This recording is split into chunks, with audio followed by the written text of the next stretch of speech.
Hey everyone, welcome to Judging for the Win. I'm Dave, and this is a special presentation I'm doing to celebrate 2,000 subscribers. Thanks again to everybody, and I hope that you have as good a time watching as I had making this video. Am I having a great day? Of course! I always have a great day, and I hope to spread that positivity to each and every one of my viewers. Okay, so the first question that I wanted to address is actually one of my favorites. Why Amy and Nick? And believe it or not, there actually is a story behind this one. I've been writing rules questions for probably close to 5-ish years now, and I made the decision early on that I needed to use the same names for every question. I think the mental energy that I've saved in not having to come up with new names for the characters has probably resulted in at least 100 or so more rules questions being written over the years. So why Amy and Nick? Well, first of all, there's a convention in judge questions that the active player, the player whose turn it is, has a name starting with A, and the non-active player has a name starting with N. So, given this constraint, I also wanted to pick names that were not the names of people that I knew from the judge program or the Magic community. The reason for this is I didn't want people to think that I was writing questions about them, especially when a lot of the time in the questions the players are making mistakes and maybe even cheating. So I wanted to pick names for people that I didn't know. Finally, I wanted names that would be easy for people to recognize and pronounce for my predominantly American audience. I wanted people to be able to focus all of their energy on reading and understanding the rules questions without getting tripped up over the names. So, subject to these constraints, I went ahead and settled on Amy and Nicole. I used these character names for several years while I was writing questions on my blog. But when I went to YouTube videos, I took the opportunity to change Nicole's name to Nick. The reason being is that I wanted a male character and a female character so that I could use pronouns to unambiguously refer to one or the other of them. Again, in the interest of clarity and making it as easy to understand the rules examples and the explanations as possible. I had one viewer ask me a bit about my process for making YouTube videos. So step one is to figure out a question, and this really is the most difficult part for me. I have to make sure that the questions are different enough that people don't get the same type of rules questions day in and day out, and cover a wide range of difficulties from beginner all the way up to sadist. But at the same time, I want to make it so that the explanations are easy to follow and also the stuff that's happening is easy enough to understand without any explanations or having to be there. And so I try to keep the questions down to something that only requires showing at most 2 or maybe 3 cards on screen at one time. The questions that people suggest in the comments really do help me a lot because that saves me a lot of mental burden trying to come up with interesting ideas for questions every day. The next step after I come up with the question is writing the script. In the past, I would write an entire script and plan out exactly what I would say for everything all the way in advance. In addition to being very time consuming, this also didn't make the videos look very good because it was difficult to look at the camera and at the script at the same time. So eventually I moved towards just writing an outline. This still is pretty time consuming because I have to come up with exactly what cards that I'm going to use for every example ahead of time, and I also like to come up with at least 2 or 3 sub-scenarios that help people understand exactly why the ruling is the way it is and what would be different if the question was a little bit different in the beginning. All of that typically requires a lot of looking stuff up and searching for cards that meet specific criteria on Scryfall. After that, the next step is my least favorite one, which is actually getting in front of the camera and talking about the ruling. I'm really bad at doing voiceover work, and I don't like the sound of my voice anyway, so it is kind of a chore to have to read them out. In fact, if you see a 5-minute video on my channel, you can bet that it probably took me about 10 minutes worth of takes in order to get all of the material that I needed to go through the entire outline without having any major mess-ups. The next step would be editing the videos, and again, this takes a lot more time than the actual final length of the video would suggest, probably about 2 or 3 times as long. I have to watch through the entire thing and cut out all the times that I stumble or miss something or mess something up, and then I have to put in the card graphics. Even though the editing that I do is extremely basic, it still takes a lot more time than I initially thought that it would. I'm getting better and better at it as time goes on, but it still is something that takes me more time than I would like to admit. Finally, the last step is to upload the videos to YouTube.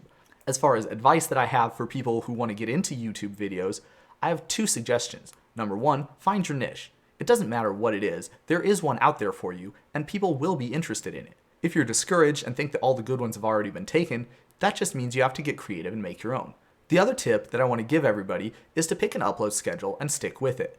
If you can upload a video every day every week, every month, whatever it is that you're comfortable with, and continue to stick by that schedule no matter what, that puts you ahead of probably 99% of YouTubers and other content creators in general. There's a saying in sports that says the best ability is availability, and I think that this is one of those scenarios where that's certainly true. Eventually, if you make enough videos, there will be some good content there, and you will get better as a content creator. I cringe a little bit whenever I watch some of the earlier Judging for the Win videos, but the important thing is to think about how much you've improved, not how terrible you were in the beginning. As long as you have the proper growth mindset, you will eventually become a good enough content creator that people will want to start watching your videos, whatever topic they're about. Another question I got is whether I thought that there was a gap in the comprehensive rules, or some situation that they didn't cover. Well, despite their name, the comprehensive rules really aren't comprehensive, and judges and rules enthusiasts over the world have already poked a fair number of holes in situations that aren't really explicitly handled very well. I'm not going to talk about any of those, but I do have something that does kind of bother me about the rules that are laid out. If you see here, if you are able to look at a card that's face down in exile, then you can look at it at any time. You only have to be able to look at it once, and for any time in the future, even if the effect that originally lets you look at it goes away, you're still able to look at it. As far as I can see, there is not any similar rule that applies to face down cards on the battlefield, which means that if you look at a card that's face down, you better be sure to write it down, because the rules aren't going to let you look at it again in the future. There is no reason I can think of why this would be the case other than a simple oversight. If this happens to get corrected in the near future, I'm totally taking credit for it though. I also got asked if there was anything I could change about the CR, or something that I thought was really unintuitive rules-wise. And honestly, the one that I talked about before doesn't really bother me very much, but both of these situations really do stick out to me as something that I wish would change. If I had 10 minutes alone with the CR document, this is what I would do. First thing is I would make it so that if a spell has targets, and the targets become illegal, the spell will continue to resolve and do as much as it can, no matter what. Then I would have to errata cards like Deathrite Shaman and Scavenging Ooze, where the extra effects of those abilities are clearly dependent on what happens with the card that you are targeting. However, I think it's just really terrible that if you have, say, a Cryptic command, you can't draw a card if the thing that you are going to bounce is already sacrificed by the time that Cryptic command tries to resolve.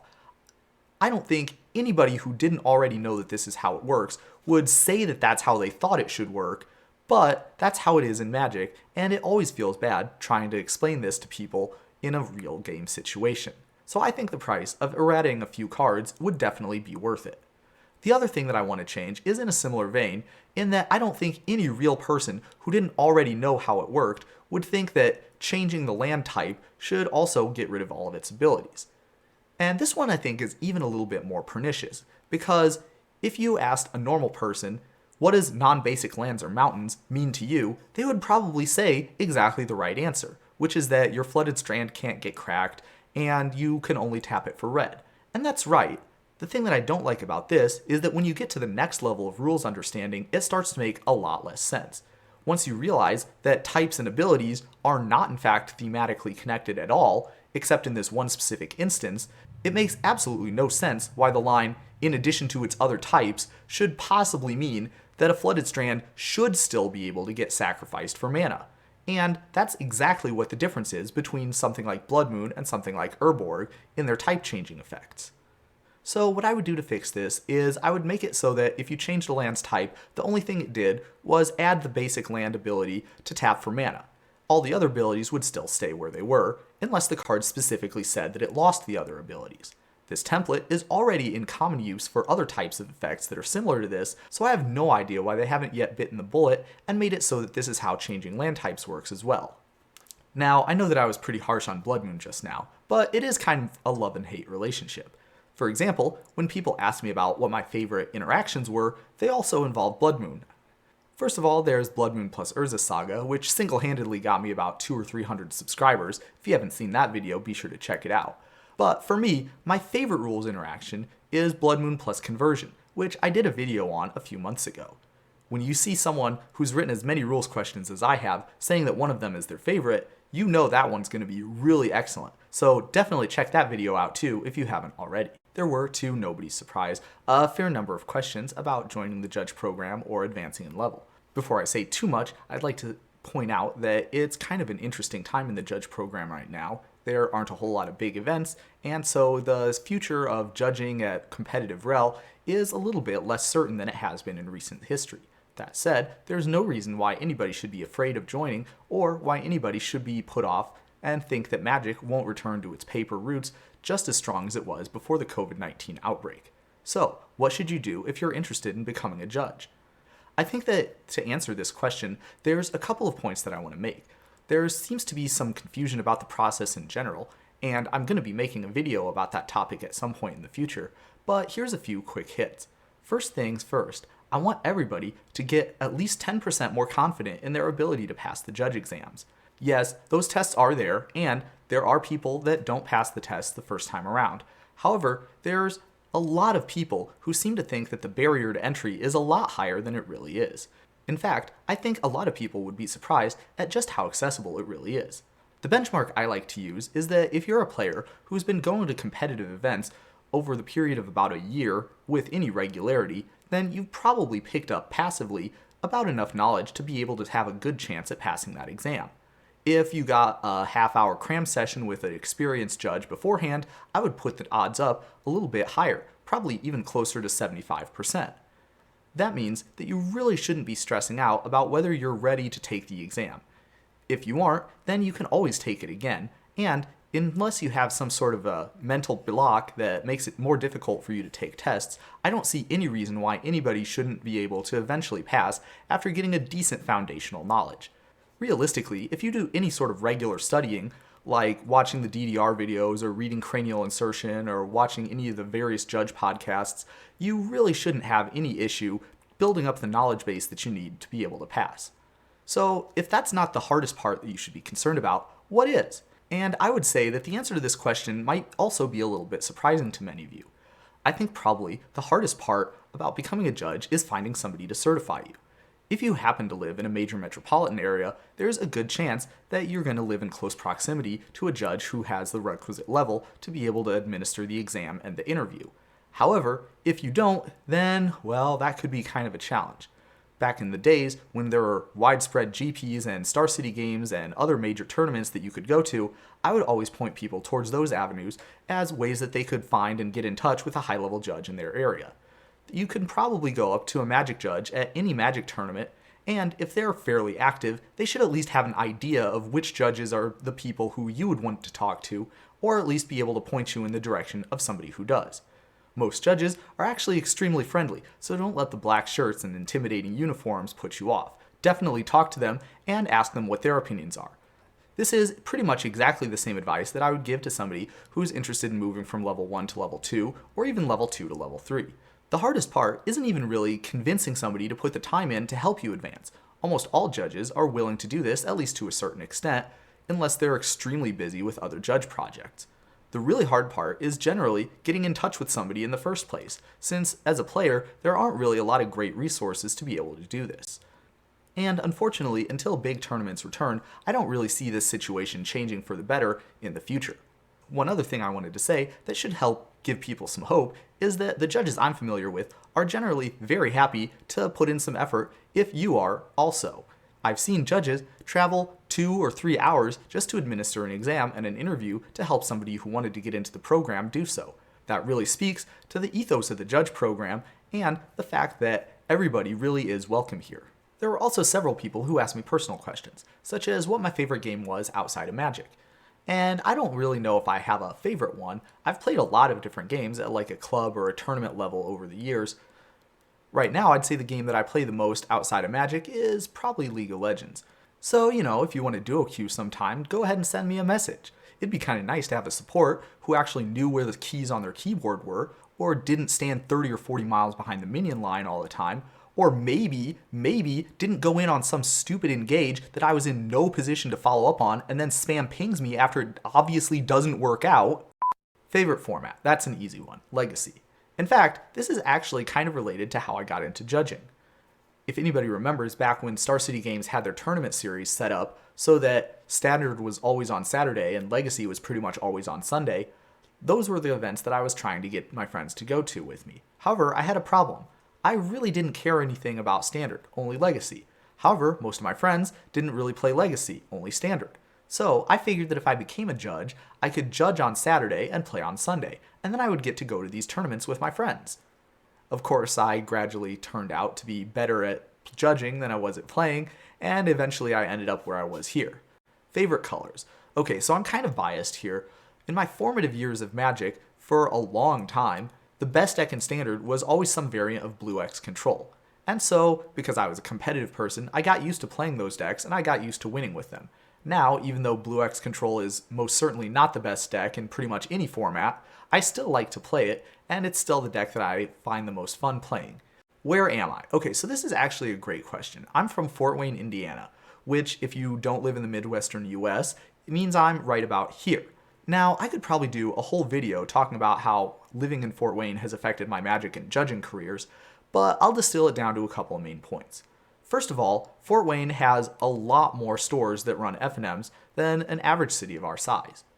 For reference, we're probably a little bit over 250,000 people, and for the last 10 or 15 years, which is how long that I've been keeping track of this sort of stuff, there's been at least 4 or 5 stores in Fort Wayne running F&Ms every week.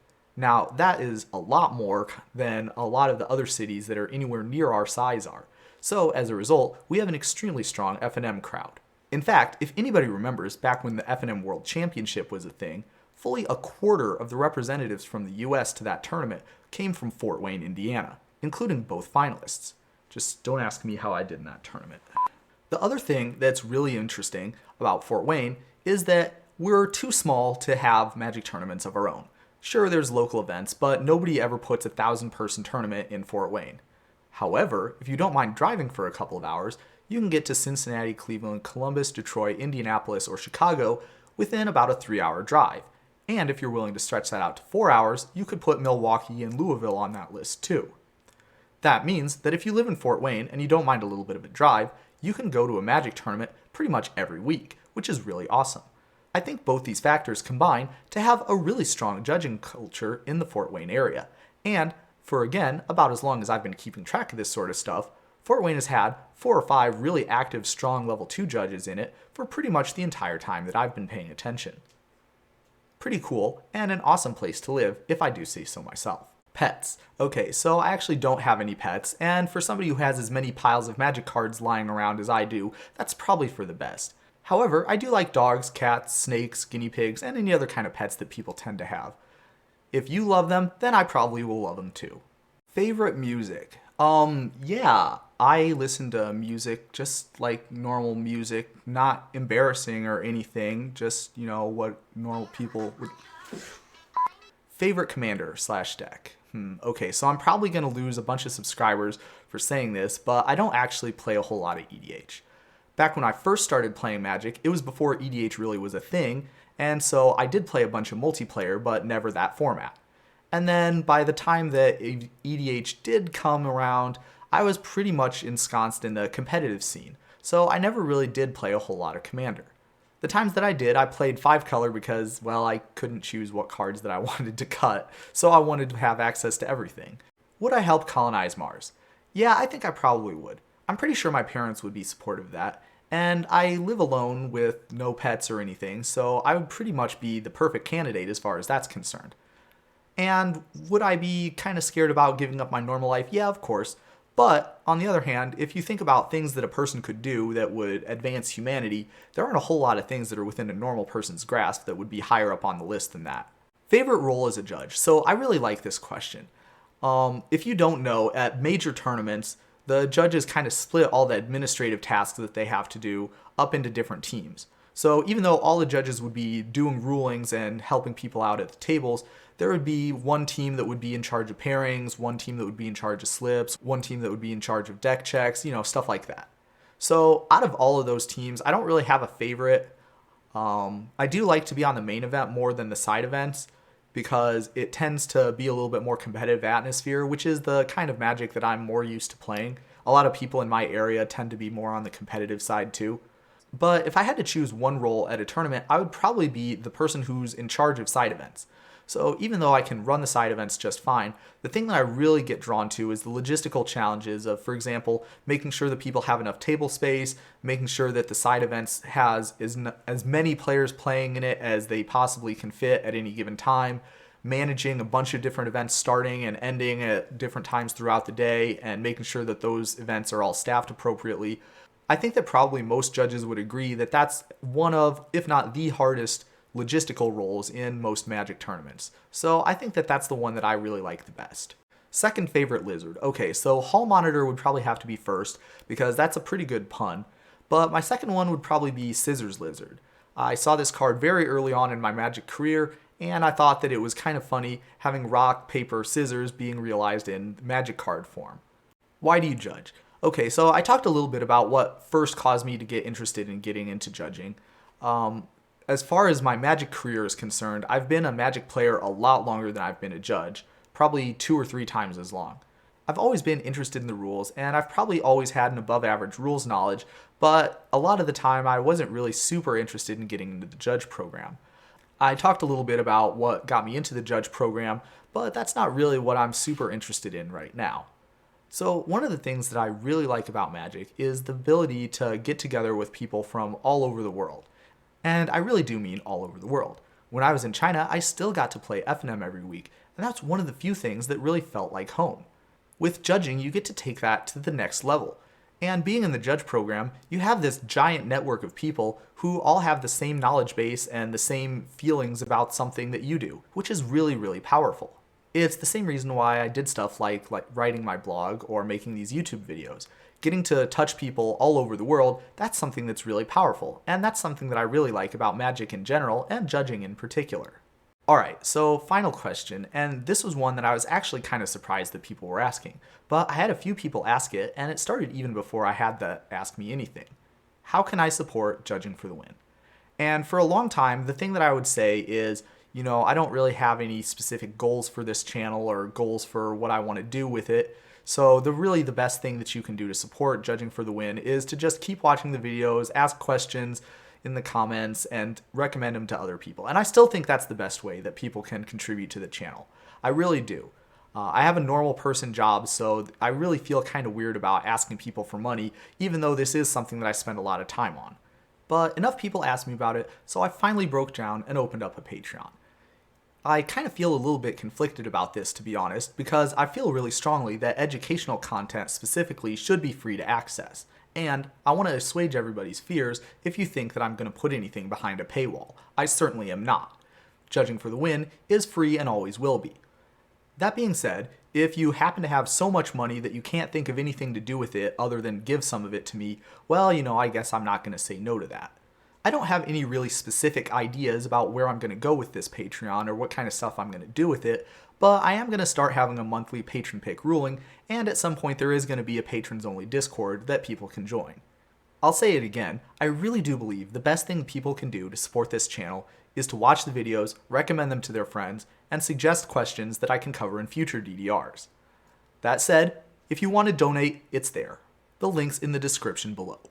And that's all I have for you today. How did you do? Did you have as much fun on this video as I did? Join me again tomorrow for another daily ruling, but until then, I hope you have the best of days.